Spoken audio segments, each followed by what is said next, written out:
This camera off feed, it's not your house. Take your grandson and walk out now. Don't go back to the living room.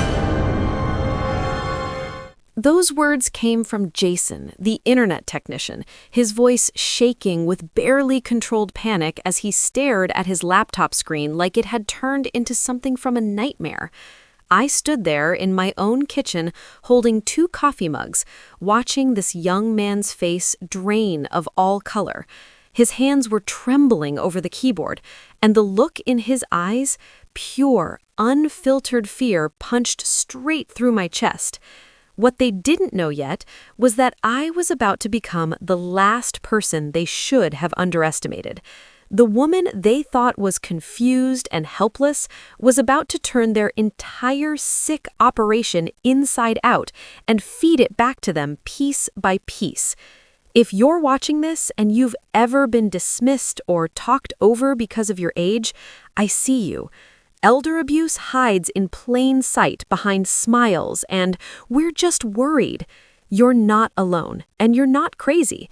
Share your story in the comments. Your voice matters. Let's stop being silent. But let me take you back to where this nightmare actually began. It was an ordinary Saturday morning, the kind that smells like reheated coffee and sounds like my grandson Noah's toy trucks crashing across the living room floor. My house, the one my late husband left me, the one we'd painted together, argued in, loved in, felt safe.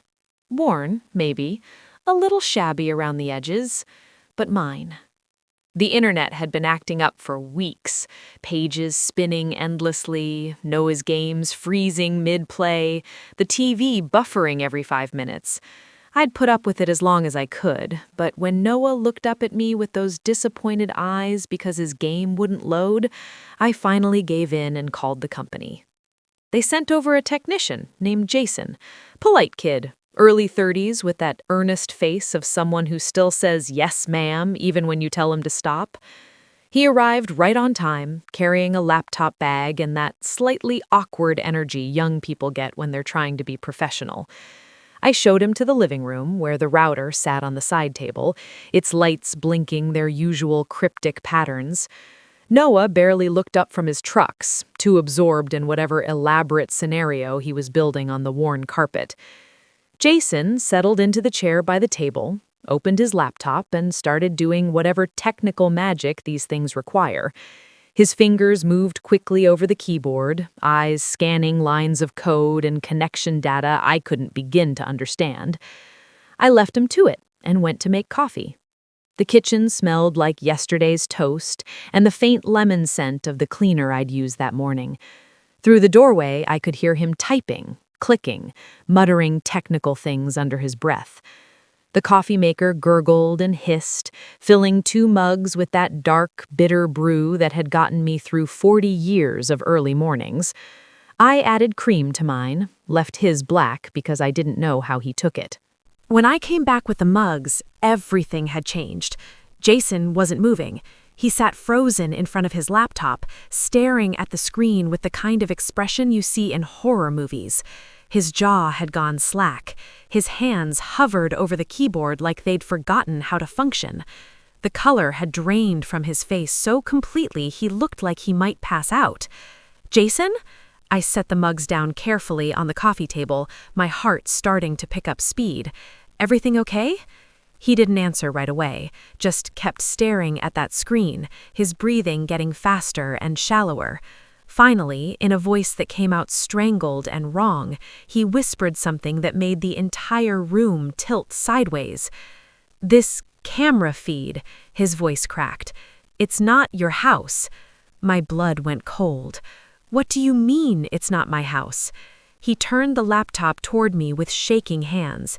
On the screen was my living room, the same faded green sofa where Noah and I read books together, the same scratched coffee table with the water ring I could never quite buff out, the same family photos on the wall, my husband's face smiling at the camera, Noah's school picture from last year. But something was wrong. The light was off, the angle was strange, and in the corner near the window, there was a shadow that shouldn't exist in my actual living room. It looked like my living room, But it wasn't. I felt my stomach drop through the floor. I don't understand. How... Jason's eyes locked onto mine, wide and urgent and terrified. His voice dropped to barely above a whisper, tight with fear he was struggling to control. "Ma'am, I need you to listen to me very carefully." He swallowed hard. "Take your grandson and walk out of this house. Right now. Don't ask me questions. Don't go back into the living room. Just grab him and go." The way he said it, the raw panic barely held in check, bypassed every rational thought in my brain and went straight to my survival instincts. I didn't think. I didn't ask why. I didn't pack a bag or grab our coats, even though it was cold outside. I just moved. "Noah, honey," my voice came out surprisingly steady, even as my heart hammered against my ribs. "We need to go to Daddy's house right now." Noah looked up from his trucks, confusion crossing his small face. His voice was innocent and questioning as he asked why. What about his game? Could he bring his toys? "Now, sweetheart." I took his hand, pulling him gently but firmly to his feet. "We'll come back for your toys later." Behind me, I heard Jason already on his phone, his voice low and urgent as he spoke to someone. His supervisor maybe, or the police, I couldn't tell. We walked out the front door into the cold morning air. No coats, no bags, nothing but Noah's hand in mine, and a sick, crawling feeling spreading through my chest. My legs moved fast, faster than I'd moved in years. Noah had to jog to keep up, asking questions I couldn't answer because I didn't know the answers yet. I got him into my car, buckled him in with shaking fingers, started the engine, pulled out of the driveway of the house I'd lived in for 30 years. And as I drove away, I looked in the rearview mirror at that familiar structure, the slightly worn siding, the porch my husband had repaired, the window boxes I planted every spring.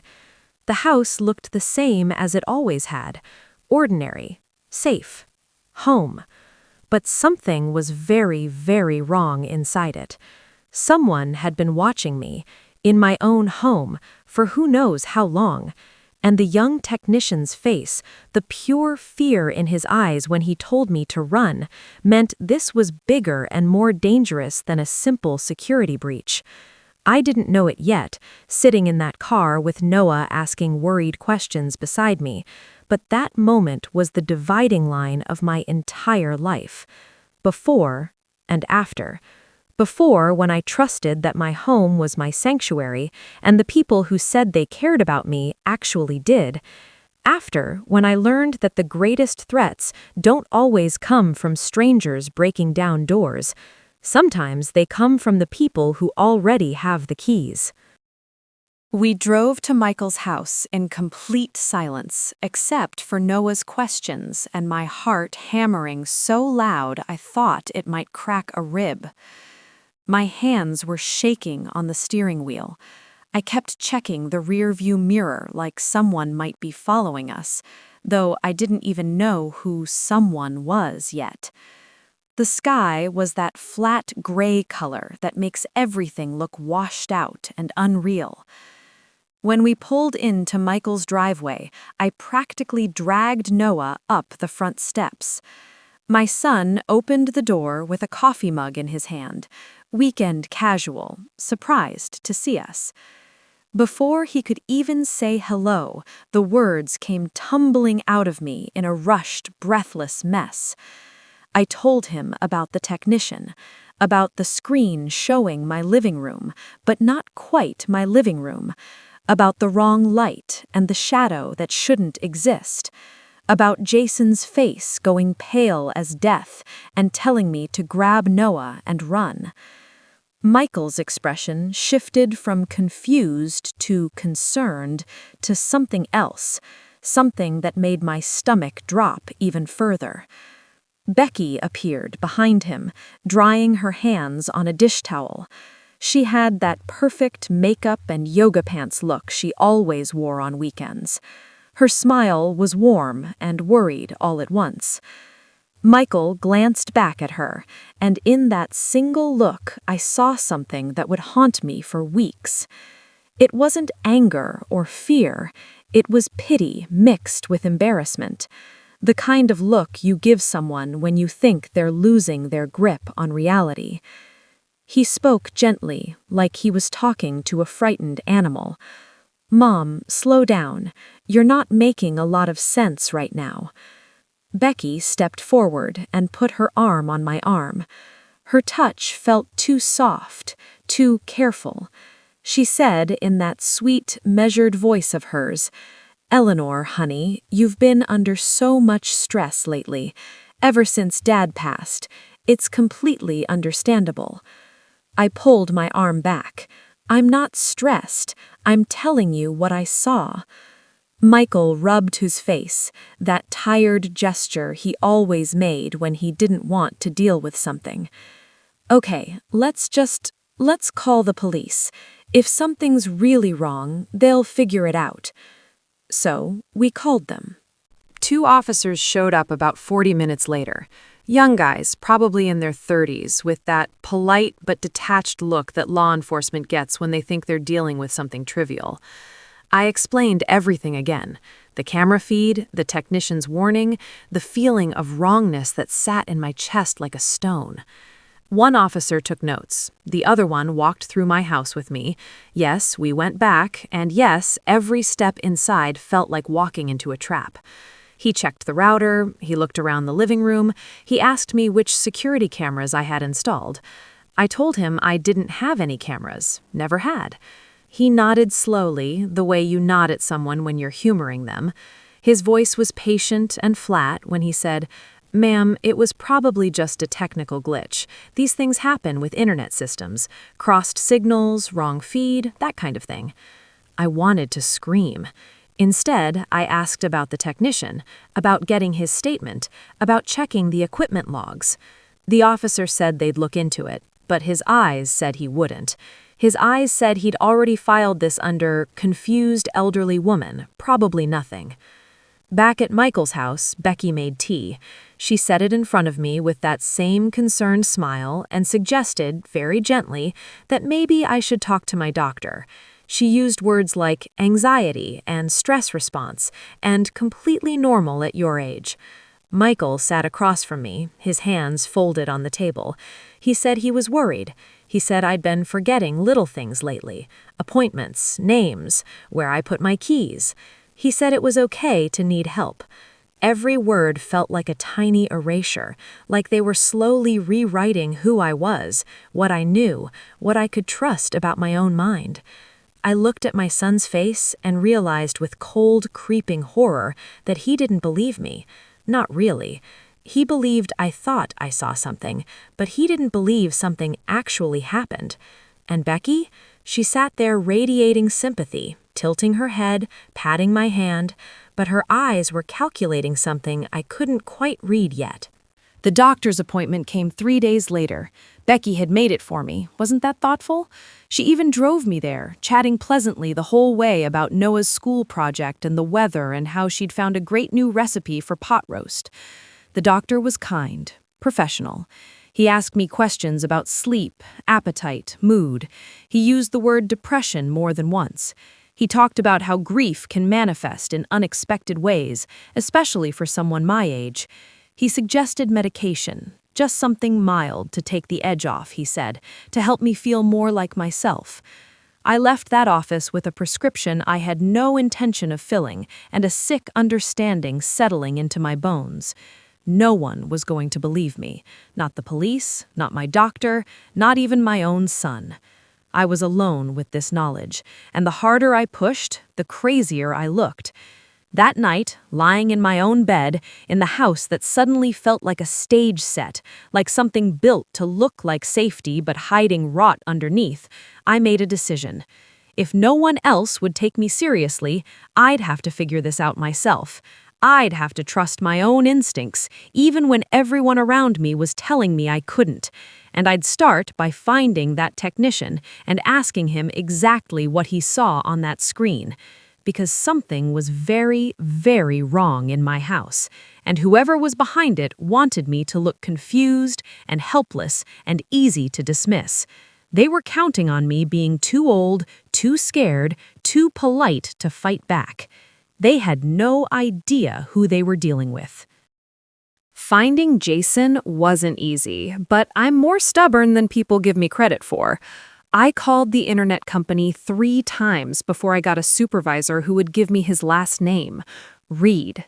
Jason Reed. Then I did what any grandmother who's learned to use Facebook would do. I looked him up online and sent him a message. It took 2 days before he responded. 2 days of me jumping every time my phone buzzed. 2 days of sleeping with one eye open in a house that no longer felt like home. His message was short and careful. He agreed to meet me at a diner on the edge of town, the kind of place with cracked vinyl booths and coffee that tastes like it's been sitting since morning. Neutral ground. When I walked in, he was already there, hunched over a corner booth, looking like he hadn't slept much either. His eyes darted to the door when I approached, and I could see the fear still sitting in them. I slid into the seat across from him and kept my voice low and steady. I need to know what you saw on that screen. Jason stared at his coffee cup for a long moment before answering. When he finally spoke, his voice was barely above a whisper, heavy with reluctance. It was your living room. Same furniture, same pictures on the wall. But the feed wasn't coming from your router. It was coming from somewhere else. The diner smelled like grease and old coffee and something faintly sweet, maybe syrup from the pancakes someone was eating 2 booths over. That smell is burned into my memory now, connected forever to the moment everything shifted from fear into action. I leaned forward. Can you find out where? He hesitated, rubbed his face, looked at me like he was weighing whether I was worth the risk. Finally, he nodded, slow and resigned. Off the clock. I could lose my job for this. But he came. 2 nights later, he showed up at my back door with a laptop bag and the kind of nervous energy that comes from doing something you know you shouldn't. We sat at my kitchen table with all the curtains drawn. The house was dark except for the glow of his laptop screen. He pulled up screens full of numbers and codes that looked like a foreign language to me. But as he pointed and explained, patterns started emerging. Lines of data flowing from my house to places they had no business going. IP addresses that traced back to my neighbor's house, Dan Miller's place, 2 doors down, and then out further, to an address on the industrial edge of town. Jason's finger tapped the screen, his voice tight with barely controlled anger. This is someone's routing your network through multiple points. This isn't some teenager messing around. This is sophisticated. I felt something cold and sharp settle into my chest. Not panic this time. Clarity. During the day, I played the part everyone expected. I let Becky see the forgetful, easily overwhelmed grandmother she wanted to see. When she stopped by to check on me, which she did often now, always with that concerned smile, I fumbled with my phone. I asked her to remind me about appointments I had already written down. I let my hands shake a little when I poured tea. She ate it up, patted my shoulder, used that soft, patient voice that made my skin crawl. But at night, after she left, I pulled out my husband's old filing cabinet, the one he'd kept locked in his study, organized with that methodical precision he'd always had. Inside were folders labeled in his neat handwriting: wills, trust documents, insurance policies, beneficiary forms, our mortgage, long since paid off, account numbers and passwords written in code only I would understand. I spread them across the kitchen table and started making lists. Who would benefit if I died? Who would benefit if I was declared incompetent? Who stood to inherit the house, the savings, the small nest egg we'd built over 40 years of careful living? The same 2 names kept appearing. Michael, of course, he was my son, but also Becky, listed as secondary on some documents my husband had updated years ago, back when we thought she was family we could trust. And then there was Dan, our neighbor, the helpful, tech-savvy guy who'd moved in last year with his friendly smile and his constant offers to fix things, install things, upgrade things. I remembered now all the times he'd been inside my house, to check the thermostat when I mentioned it was acting up, to look at the router when the internet first started glitching, to help me mount that new TV Michael had given me for Christmas.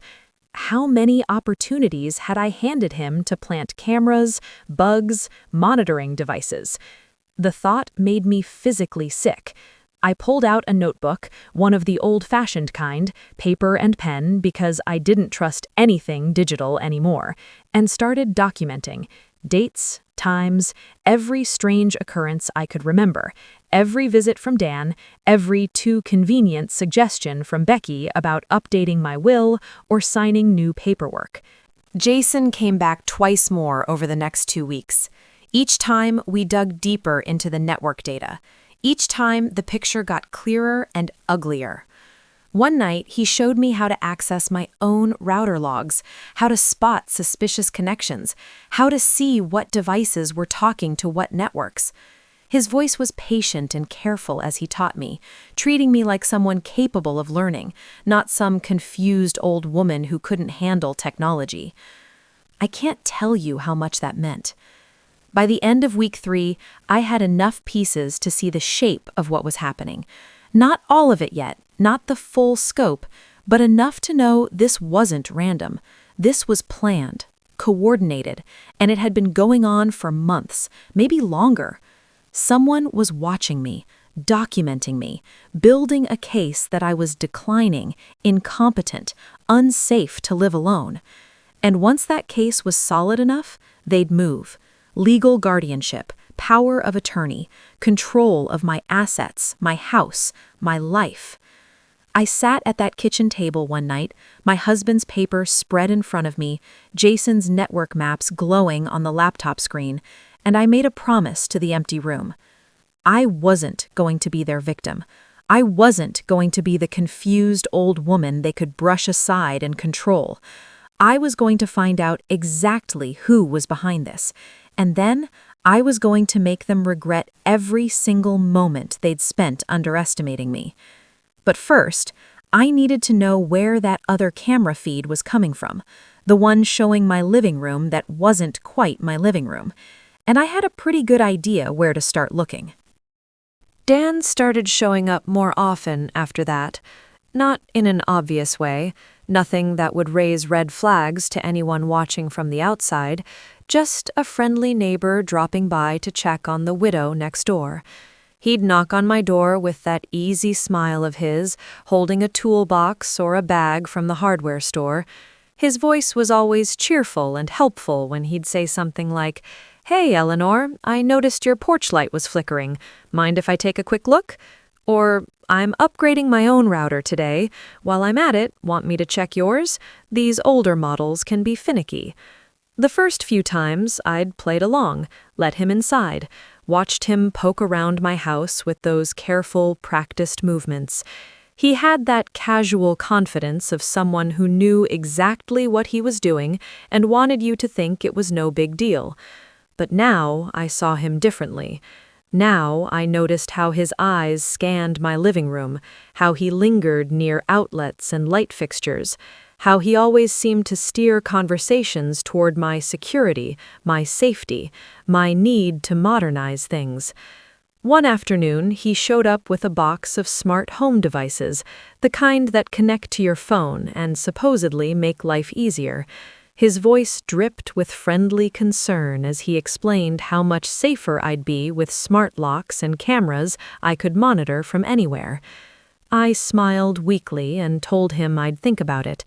Inside, my skin was crawling. Because Jason had already shown me what those devices could do in the wrong hands, how easy it was to access them remotely, how they could watch and listen to everything happening inside a home. Becky was worse, in a way, because her attacks came wrapped in love. She started dropping by almost daily, always with something, a casserole, fresh flowers, a magazine she thought I'd like. She'd settle into my kitchen like she belonged there, chatting about Noah's soccer practice and Michael's work stress. And then, so smoothly you'd almost miss it, she'd slide in the real agenda. Her voice would soften into that therapeutic tone as she'd mention how much better I'd sleep if I just tried that medication the doctor prescribed. How it wasn't about being weak or giving up, it was about self-care. Or she'd pull out paperwork, spreading it across my kitchen table with practiced efficiency. Insurance forms, updated will documents, power of attorney agreements. Her words were always gentle and reasonable as she explained how these were just smart precautions, things every responsible person should have in place. She made it sound so sensible, so loving, like she was the dutiful daughter-in-law just trying to protect her aging mother-in-law from future complications. But I'd learned to read the fine print by then. I'd learned to see what those documents actually meant. They meant control, access, the legal right to make decisions about my money, my property, my medical care. They meant that if I signed them, I'd be handing over the keys to everything my husband and I had built. I started deflecting, playing the confused old woman card that they seemed so eager to believe. I'd squint at the papers and say I needed my reading glasses. I'd claim fatigue and suggest we look at them another day. I'd nod along and then conveniently forget we'd had the conversation at all. Becky's patience was starting to fray around the edges. I could see it in the tight smile, the slight edge in her voice when she'd have to explain something for the third time. The doctor visits got more frequent too. Becky scheduled them without asking me first, then showed up at my door to drive me there herself. Wasn't that thoughtful? Each appointment felt like a test I was supposed to fail. The doctor would ask me what day it was, who the president was. Could I remember 3 words he told me 5 minutes ago? He'd watch my hands for tremors. He'd ask about my mood, my sleep, my appetite. And Becky would sit right there in the room, chiming in with helpful observations. She'd mention, so casually, how I'd seemed more forgetful lately, how I'd gotten confused about which day Noah was visiting, how she'd found me staring blankly at the TV, not really watching anything. None of it was true, but it sounded true the way she told it. Concerned, factual, the loving family member just trying to help. The doctor started using words like cognitive decline and early intervention. He suggested more medication. He handed Becky pamphlets about senior care options and memory clinics. I left those appointments feeling like I was disappearing, like they were erasing the person I actually was and replacing her with someone diminished, incompetent, in need of management. The police weren't any help either. I tried going back, armed with printouts of the router logs Jason had shown me. I tried explaining the network connections, the suspicious data flows, the evidence that someone was accessing my home systems. The officer who took my report was polite but dismissive. He looked at my papers like they were written in ancient hieroglyphics. His voice was patronizing and final when he said they'd look into it, but really these technical things were probably just normal network activity I didn't understand. He suggested, in that careful way people use when they think you're not quite right in the head, that maybe I should talk to my family about getting some help around the house, someone to manage things for me. I wanted to scream. I wanted to grab him by his pressed uniform and shake him until he actually listened. Instead, I thanked him quietly and left, because I was learning that the more I pushed, the crazier I looked. The more evidence I presented, the more they saw a paranoid old woman seeing conspiracies where none existed. The system wasn't designed to believe me. It was designed to protect people like Becky and Dan, respectable, articulate, tech-savvy people who knew how to speak the language of concern and responsibility. That night, alone in my kitchen, I realized something that both terrified and clarified me. Every institution I'd turned to, police, doctors, legal system, had been turned into a weapon against me. They were being used to build a cage around my life, and the bars were made of paperwork, diagnoses, and well-meaning concern. Becky and Dan weren't just spying on me, they were systematically constructing a narrative that I was incompetent, unstable, unsafe to manage my own affairs.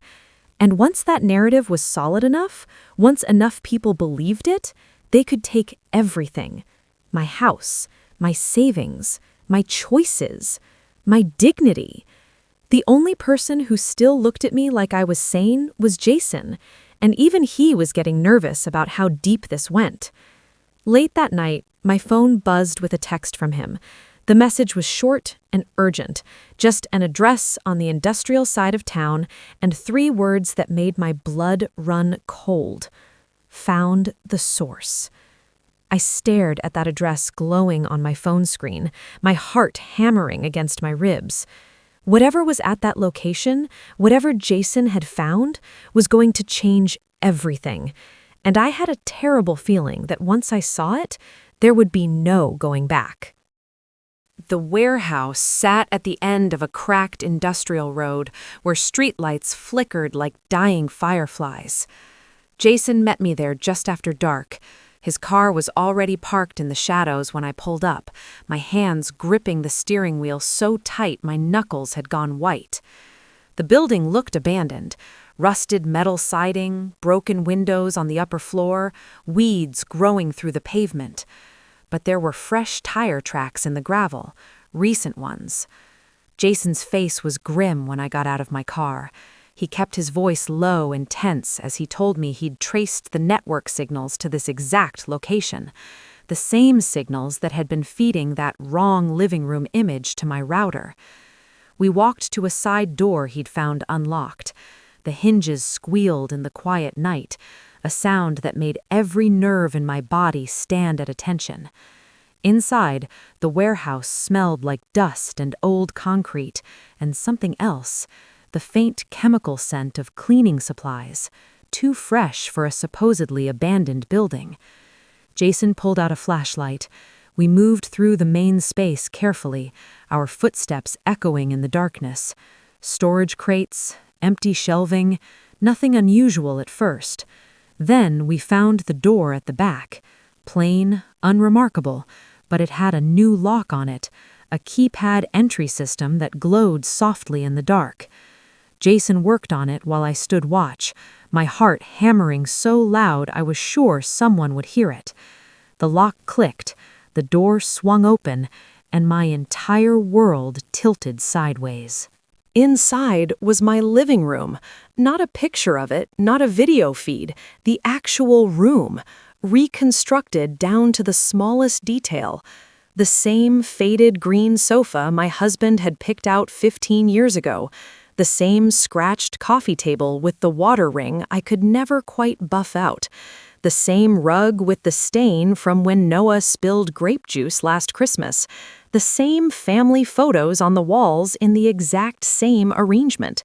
Even that ugly floral cushion I thought I'd thrown away months ago. It was sitting right there on the sofa, exactly where it used to be. My legs almost gave out. Jason caught my elbow, steadying me, but I could feel him shaking too. It wasn't just a replica, it was perfect, obsessively, impossibly perfect. Someone had studied my home so carefully they'd recreated every worn corner, every faded color, every small imperfection. This was what had been on that camera feed, this staged version of my life, built in secret like a movie set. But why? Jason's flashlight swept across the room, and that's when we saw the rest of it. Against the far wall stood a bank of monitors, at least 8 screens, all dark now but clearly recently used. Cables snaking everywhere, recording equipment stacked neatly on a metal desk, a laptop sat closed, its power lights still blinking, and filing cabinets, 3 of them, lined up like soldiers. I moved toward them on autopilot, my hands trembling as I pulled open the first drawer. Inside were folders, dozens of them, all labeled with dates. I pulled one out at random and opened it, my breath caught in my throat. Medical records. My medical records. Doctor visits going back 2 years, test results, prescription histories, notes from appointments I'd had with my regular physician. How did they get these? These were supposed to be private, protected by law. The next folder held financial documents, bank statements, credit card bills, investment account summaries, even my grocery store receipts, printed out and organized by date. My hands were shaking so hard I could barely hold the papers. Jason stood beside me, his voice barely above a horrified whisper, as he said this was identity theft and surveillance on a scale he'd never seen outside of criminal investigations. I opened another drawer. More folders. These ones had Noah's school schedule printed out in detail. His soccer practice times, his teacher's name, the route Michael took when he drove Noah to my house. They'd been watching my grandson, planning around his movements. The thought made me physically sick. The third drawer was the worst. Inside were draft legal documents, powers of attorney with my signature, badly forged but probably good enough to fool someone who didn't know my handwriting. Updated will documents that left everything to Michael and Becky with no trust protections, no independent oversight, guardianship petitions half filled out, just waiting for the right moment to file, and medical evaluation forms, blank ones ready to be filled in with whatever diagnoses they needed to prove I was incompetent. At the bottom of the drawer was a planning document, handwritten notes in 2 different styles. I recognized Becky's neat print immediately. The other writing was blockier, masculine, probably Dan's. The notes were clinical, detached. They discussed timelines for establishing incapacity. They debated whether to push for guardianship or just power of attorney. They calculated how much the house was worth, what my savings totaled, how to access my husband's life insurance money that I'd never touched.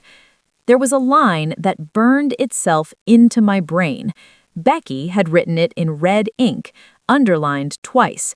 Must appear gradual and natural. No one can suspect coercion. I stood there in that fake living room, surrounded by the evidence of months or maybe years of planning, and something inside me went very cold and very clear. This wasn't just surveillance. This wasn't just theft. This was a calculated, methodical plan to erase me as a person and take everything my husband and I had built together. They'd studied me like I was a problem to be solved, a target to be dismantled piece by piece. And they'd used every system designed to protect vulnerable seniors, doctors, lawyers, police, social services, as weapons to do it. Jason's voice cut through my thoughts, shaky and urgent. He said we needed to photograph everything, document it all, get out of here and go straight to the police with evidence they couldn't ignore. I nodded, pulling out my phone with numb fingers. We spent the next 20 minutes taking pictures of everything. The fake living room, the monitors, the files, page after page of documents that proved exactly what Becky and Dan had been planning. We were almost done when we heard it. A car engine outside, doors slamming, voices. Jason's face went white. He grabbed my arm, his whisper tight with panic, as he said we needed to leave right now through the back exit he'd spotted earlier. We moved fast but quietly, slipping out through a rear door just as we heard the front entrance opening. Footsteps echoing in the main warehouse space. Becky's voice, bright and casual, saying something about checking the files. We made it to our cars without being seen. Jason told me to go straight home, act normal, and he'd contact me tomorrow after he'd backed up all the photos somewhere safe. I drove home in a daze, my hands shaking on the wheel, my mind replaying that fake living room over and over. When I finally pulled into my driveway, my real house looked different. foreign, like I was seeing it through their eyes now, not as a home, but as an asset to be acquired. I walked inside and stood in my actual living room, the real one, and for the first time I understood exactly how much danger I was in. They'd built an entire operation around destroying me, and they were so close to succeeding. My phone buzzed. A text from Michael asking if I was okay, if I needed anything. I stared at that message for a long time, wondering how much he knew, wondering if my own son was part of this, or just a useful fool being manipulated by his wife. Either way, I couldn't tell him. Not yet. Not until I had a plan. Because now I knew exactly what I was dealing with, and they had no idea I'd found their secret room. That gave me one advantage, one small window of opportunity, and I was going to use it. 3 days later, Jason was hit by a car. The call came at 2 a.m. A police officer with a flat, professional voice told me there'd been an accident. Jason Reed had been struck by a vehicle while crossing the street near his apartment. The driver didn't stop. Hit and run. He was alive. Barely. They'd taken him to County General. I sat on the edge of my bed in the dark, phone pressed to my ear, and felt the world collapse inward. The officer's tone was matter-of-fact and final as he said they were investigating, looking for witnesses, the usual routine in these cases. Just an unfortunate accident. Happened all the time in that area. But I knew. Deep in my bones, I knew. This was no accident. I drove to the hospital before dawn, when the hallways still smelled like industrial cleaner and the fluorescent lights buzzed overhead like angry insects.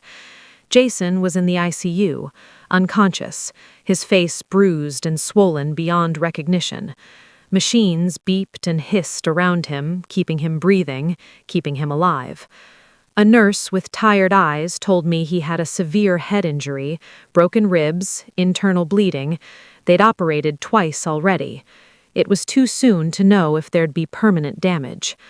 I sat in that sterile waiting room, surrounded by other people's grief and fear, and felt smaller and older than I ever had before.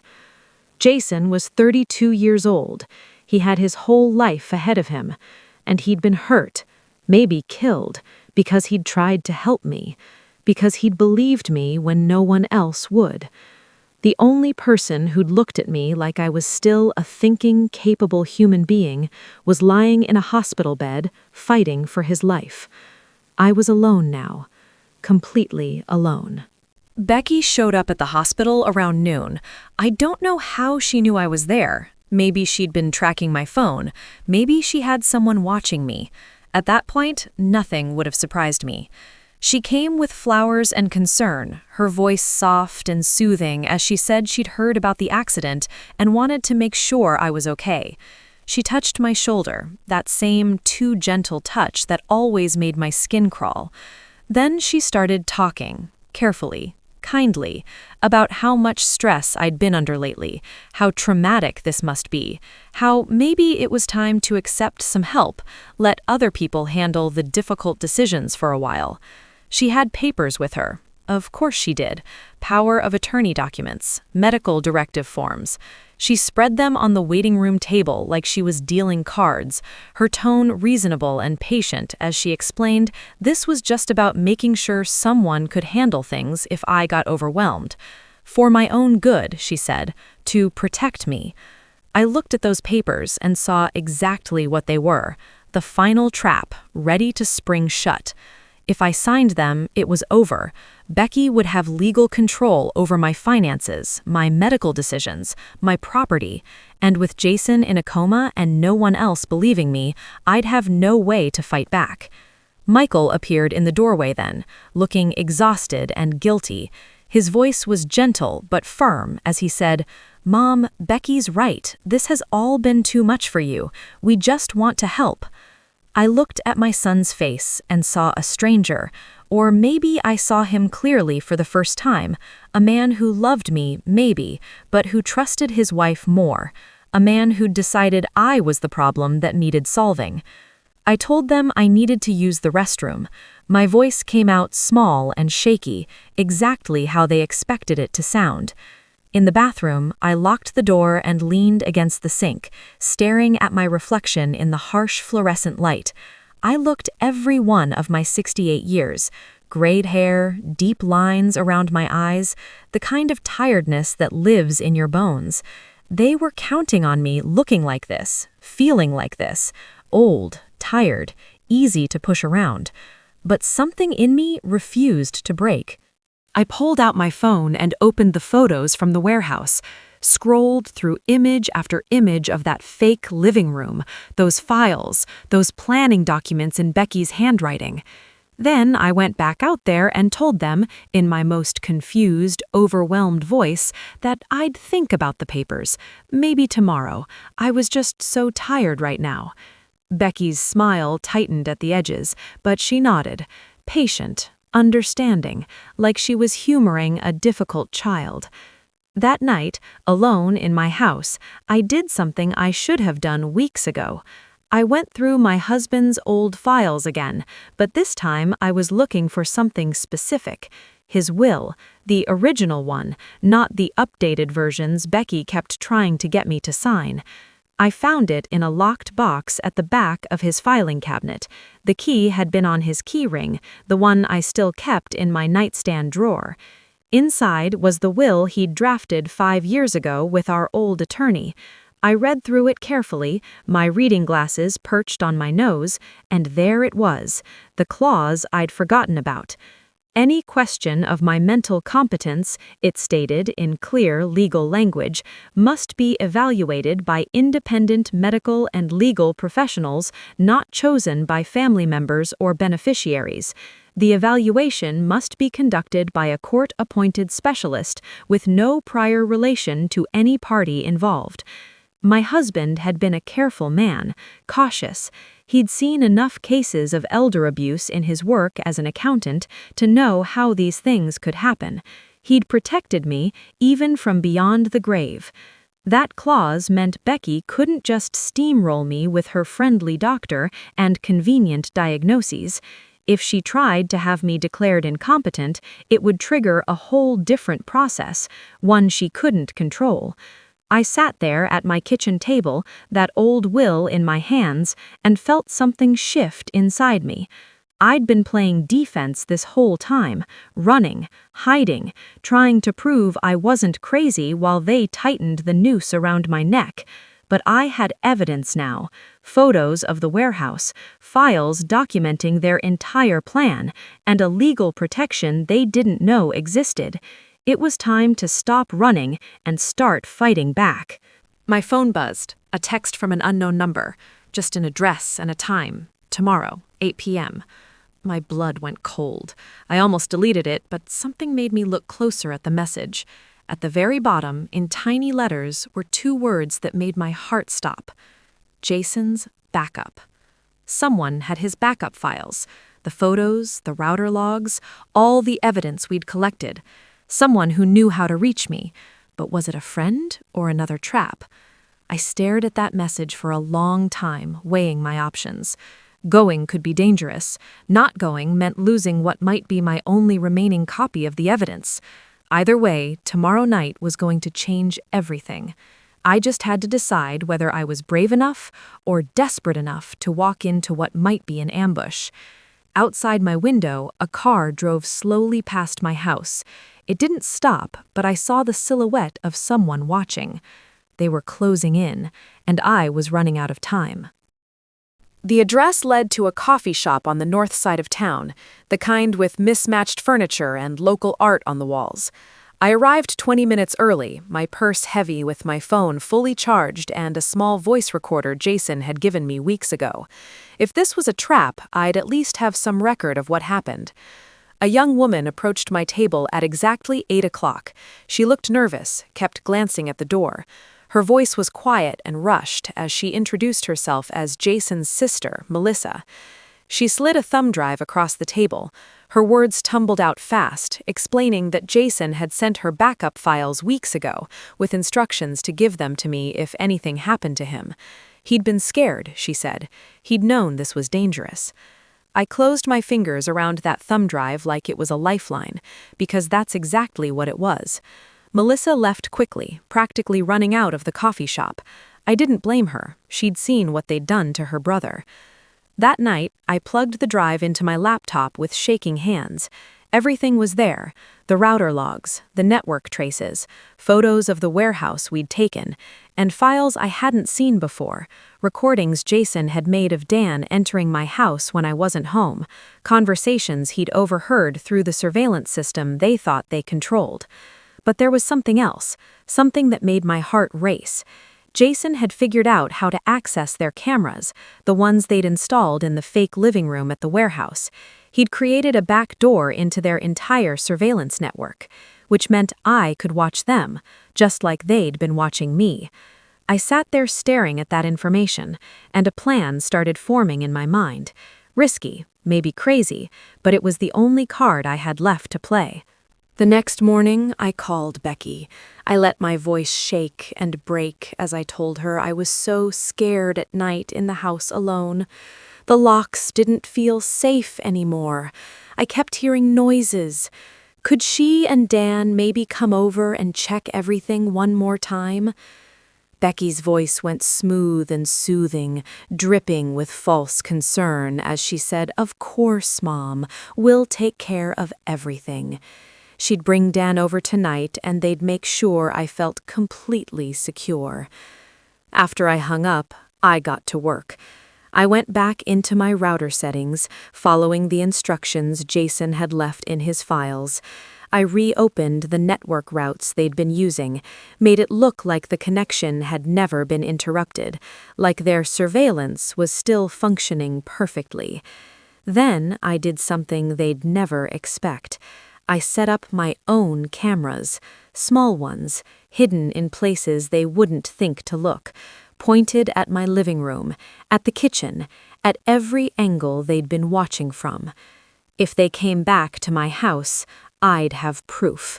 Not just surveillance, but of breaking and entering, of conspiracy, of everything.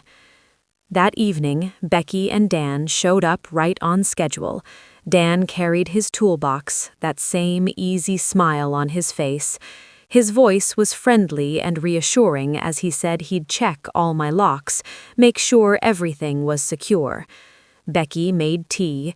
She moved through my kitchen like she already owned it, chatting about how much better I'd sleep once we got everything sorted out. I played my part perfectly, grateful, a little confused, overwhelmingly relieved that they were there to help me. After they left, I checked my hidden cameras.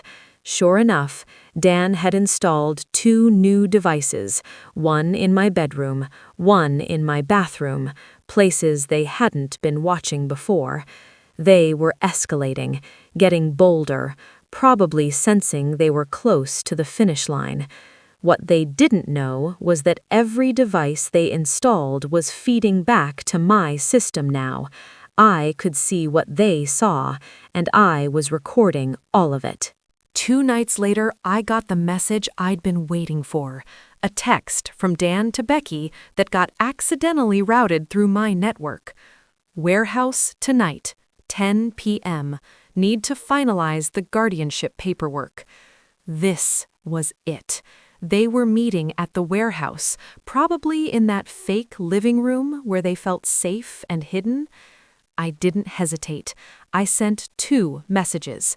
One to Detective Sarah Morrison, a female officer I'd found through my church network, someone who actually listened when I'd explained the situation, who'd been quietly investigating on her own time.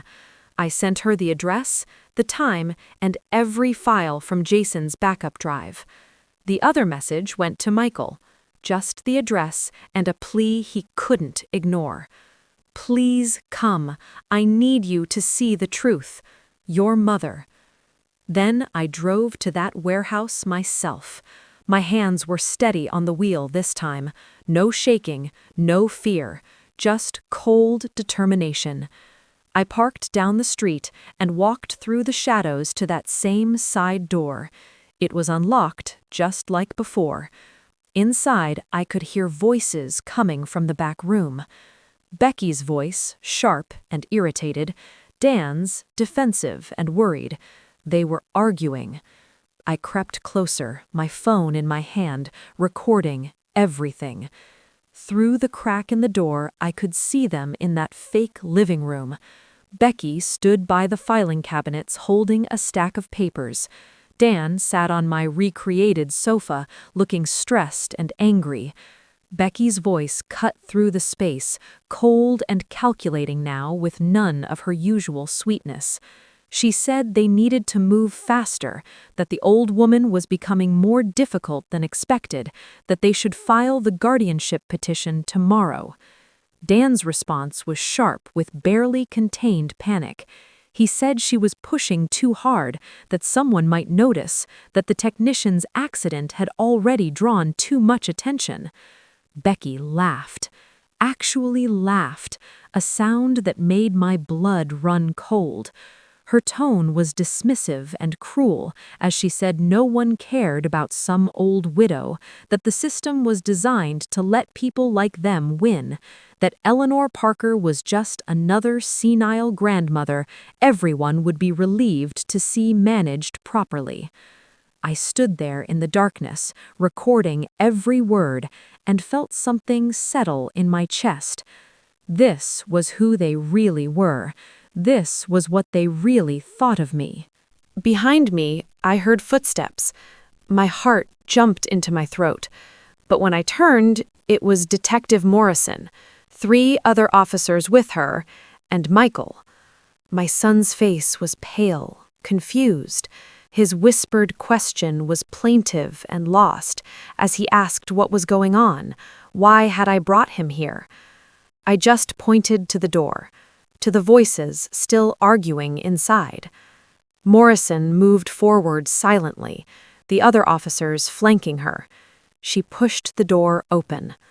The look on Becky's face when she saw us standing there is something I'll remember for the rest of my life. Shock, then fear, then desperate calculation as she tried to shift into her concerned wife persona, her voice going high and worried as she started to say she could explain. They were just trying to help. But Morrison held up her phone. She'd been listening to my recording. She'd heard everything. Behind me, Michael made a sound I'd never heard before, something between a sob and a gasp. His voice broke completely as he said Becky's name, just her name, like a question he didn't want answered. The officers moved in, read them their rights. The words blurred together. Conspiracy, fraud, attempted exploitation of a vulnerable adult, breaking and entering, surveillance crimes. Michael sank down onto a crate, his head in his hands. I wanted to comfort him, but I couldn't. Not yet. Because this wasn't over. This was just the beginning of a much longer fight. Legal battles, court hearings, the slow machinery of justice grinding forward. But for the first time in months, I could breathe. They'd underestimated me, dismissed me, treated me like I was too old, too confused, too weak to fight back. And that had been their fatal mistake. The legal process took 6 months to fully resolve. 6 months of depositions, hearings, and lawyers speaking in that careful language that turns human suffering into documented evidence. 6 months of watching Becky's perfect mask crack and crumble in courtroom after courtroom. Dan took a plea deal early, turned state's evidence against Becky in exchange for reduced charges. I watched him testify about how she'd approached him, how she'd planned every detail, how the whole scheme had been her idea from the start. Part of me felt vindicated. The other part just felt exhausted. Becky fought harder, hired expensive attorneys who tried to paint me as the confused one, the paranoid elderly woman who'd misunderstood innocent concern. But the evidence was overwhelming. The fake living room, the surveillance equipment, the forged documents in her own handwriting. The judge's voice was stern and final when he read the verdict. Guilty on multiple counts, restraining order, complete removal from any access to my financial or medical affairs, prison time that would ensure she'd be old herself before she walked free. Michael sat beside me through every hearing. He never missed one. His face got more hollow with each session, watching his wife's true nature exposed piece by piece. The hardest conversation we had was in my kitchen 3 weeks after the arrests. He'd shown up unannounced, looking like he hadn't slept in days. When he finally spoke, his voice was raw and broken as he said he was so sorry, that he should have believed me, that he'd failed me as a son. I'd waited months to hear those words, but now that they'd come, they didn't feel like victory. They just felt sad. I told him the truth, that yes, he'd failed me, that his refusal to believe me had nearly cost me everything, that trust, once broken, doesn't just snap back into place like nothing happened.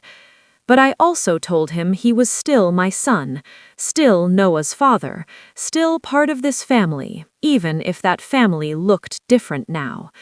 He cried then, big, ugly sobs that shook his shoulders. I put my hand on his arm and let him, because that's what mothers do, even when it hurts, even when they've been betrayed. Jason woke up 4 months after the accident. The doctors said it was remarkable, though he'd need years of physical therapy. When I visited him in rehab, his speech was slow and slurred, but his eyes were clear. He grinned at me, lopsided but genuine, and his words came out thick but determined as he said, "I told you we'd figure it out."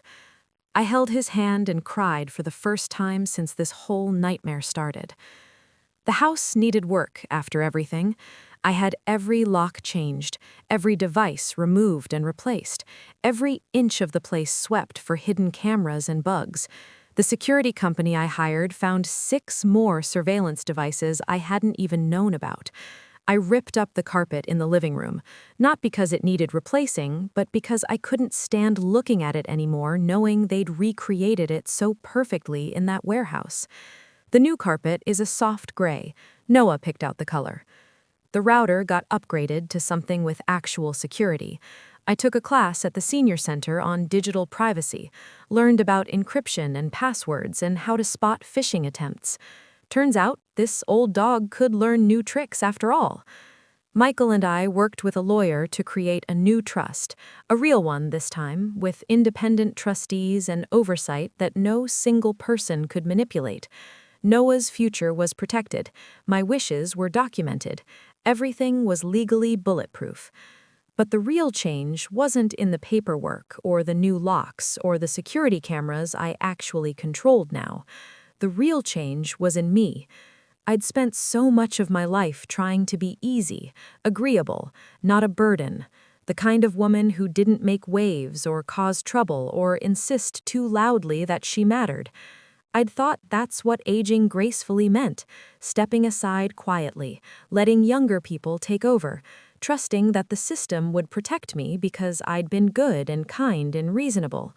What a foolish thing to believe. One Saturday afternoon, Noah came over for our usual visit. We were sitting on the new couch, I had replaced that too, working on a puzzle together. The afternoon light came through the clean windows at just the right angle, warm and golden. He looked up at me with those serious eyes that were too old for a 10-year-old and asked, in that careful way kids ask hard questions, if Grandma was safe now, if the bad people were really gone. I put my arm around him and pulled him close. I could smell the grape juice on his breath and the laundry detergent on his shirt. Normal things, safe things. My voice was steady and sure when I told him yes, we were safe now. This house was ours, mine and his, and nobody got to watch us or control us or make decisions about our lives without our permission. Then I added something I needed him to understand, something I wished someone had told me a long time ago. I said that being kind didn't mean being weak, that respecting others didn't mean letting them walk all over you, that getting older didn't mean giving up the right to be heard and believed and protected. He nodded solemnly, and I knew he'd remember. Maybe years from now, when he was older and facing his own battles, he'd think back to his grandmother who'd refused to disappear. The neighborhood never quite looked at me the same way after the trial. Some people crossed the street to avoid me.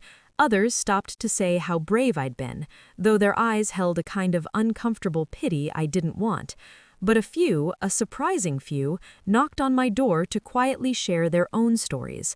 A daughter-in-law who'd tried to take over finances, a nephew who'd isolated an aunt from friends, patterns I recognized all too well. I listened to each one, gave them Detective Morrison's number, told them what I'd learned about documentation and evidence, and trusting your own instincts even when everyone says you're wrong. I started attending a support group for elder financial abuse survivors. Became something of an advocate, though I never meant to. Just showed up and told my story. Let other people know they weren't alone, that fighting back was possible. These days, my kitchen table is covered with legal pads and case files and phone numbers for lawyers who take these cases seriously. I've become the person others call when they need help navigating the system that failed me so completely. It's not the retirement I planned, but it's the one I'm living, and it matters. This morning, I stood in my living room, my real living room in my real house, the one I chose to keep, and looked at the family photos on the wall. My late husband smiling at the camera, Michael and Noah from happier times, even a new photo of Jason grinning from his wheelchair at his rehab graduation. This house has seen betrayal and surveillance and schemes built in shadows, but it's also seen survival, resistance, the quiet, stubborn refusal of an old woman to become the victim everyone expected. I'm 68 years old. I'm a widow. I'm a grandmother. I'm a survivor. And I'm the one who saw what they were doing, the one who gathered evidence, the one who fought back. They thought age made me weak. They thought grief made me vulnerable. They thought being kind meant being stupid. But a grandmother who's learned exactly what she's capable of, she doesn't go back into the box you tried to build for her. She breaks that box into pieces, and she makes damn sure no one else gets trapped in one either.